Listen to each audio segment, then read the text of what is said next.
பல்வேறு சத்துக்களை தன்னகத்தே கொண்டுள்ள கொய்யா பழத்தினை பெரும்பாலான மக்கள் விரும்புவதில்லை. ஆனால் ஆப்பிளுக்கு ஈடான ஊட்டச்சத்துக்கள் இப்பழத்தில் நிறைந்துள்ளன. இதனால்தான் கொய்யா ஏழைகளின் ஆப்பிள் என்று அழைக்கப்படுகின்றது. நார்ச்சத்து, விட்டமின் சி போன்ற சத்துக்கள் இதில் வளமாக உள்ளன.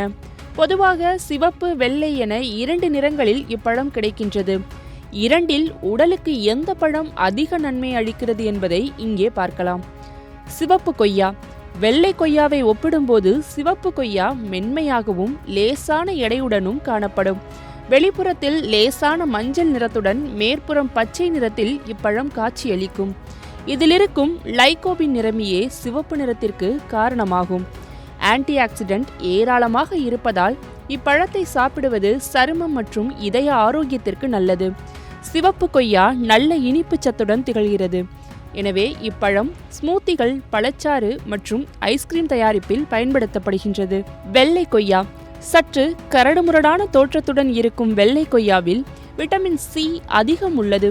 லேசான புளிப்பு சுவையுடன் இருக்கும் வெள்ளை கொய்யா செரிமானத்தை சீர்படுத்தி உடலில் நோய் எதிர்ப்பு சக்தி வலுப்படுத்துகின்றது. லைகோபின் நிறமி இல்லாததே இதன் வெள்ளை நிறத்திற்கு காரணமாகும். சட்னி, சாலட் செய்வதற்கு இப்பழம் பயன்படுத்தப்படுகின்றது. மொத்தத்தில் 2 பழங்களும் சமமான சத்துக்களை கொண்டுள்ளன. இந்த குளிர்காலத்தில் கொய்யா வரத்து அதிகம் இருக்கும் என்பதால் யோசிக்காமல் உங்களுக்கு பிடித்த நிற கொய்யாவை வாங்கி சாப்பிடுங்கள்.